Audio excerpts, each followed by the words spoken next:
Good evening, everybody. Meteorologist Seth Bohnhoff here with an update to your forecast as we wrap up things here on this weekend and get ready to head into the first full week of the month of June. As you probably saw outside at some point in the day, skies were a little hazy. That wildfire smoke still in the picture, and that will continue to kind of bother us a little bit here into the night, although it's not quite as thick as what was previously maybe predicted. So in better shape there. Aside from that, relatively cloud-free skies. And that's more important tonight than usual because there's a chance that we could see the northern lights here in central Illinois.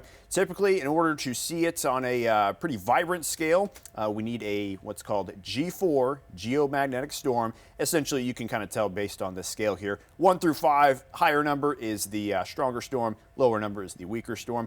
G4 is in the forecast, but based on current observations, might be leaning more towards G3.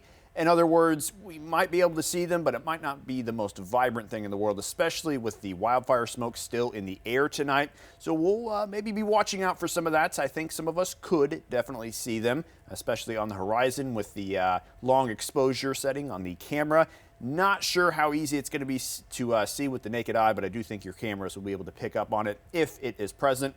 Best time to view after 8:30 p.m. That's roughly after sunset. I think around 1 a.m. is where it's supposed to hit its peak. But again, current observations not lining up with the forecast too terribly well at the moment. But we'll kind of just watch for that. If you have time, go out there, give it a shot, and let us know what you see. Should be a fun time if we are able to see it. But then once we get into tomorrow, it's back to business with that hazy sky continuing. Probably the thickest smoke that we'll have seen here over the last few days comes tomorrow. And aside from that, a few clouds in the sky, temperatures all the way up into the upper 80s. Here's a look at that smoke moving on through. The thickest of it should probably be here tomorrow. We've kind of dodged a bullet here for the most part as far as not seeing the worst of it, but we'll kind of see how tomorrow plays out. But notice by Tuesday, things start to clear out of the picture for once, and that will take some showers and storms to do so. Usually that rain will kind of wash out some of that smoke, and we are in good shape as far as the rain chances go this week. Tuesday all the way through to the weekend, we have some rain in the forecast. It'll be from a pair of systems. The first system will have a cold front dragging along with it. That will probably provide the best chance for some organized storms and potential severe weather. We'll talk about that here in just a moment. But that front's going to kind of drag behind and not fully push through. So a second system will pick up where it left off and kind of finish the job there, bring some further rain chances into Wednesday, Thursday, and Friday before things finally start to dry up a little bit. There's your severe weather chance. That would be Tuesday into Tuesday night for us.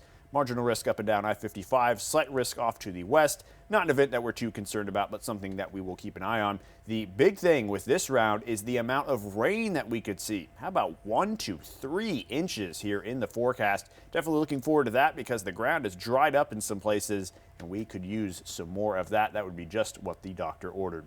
You can stay up to date in the forecast at all times on the WCI Weather app. This has been your Weather Now update. Enjoy your night.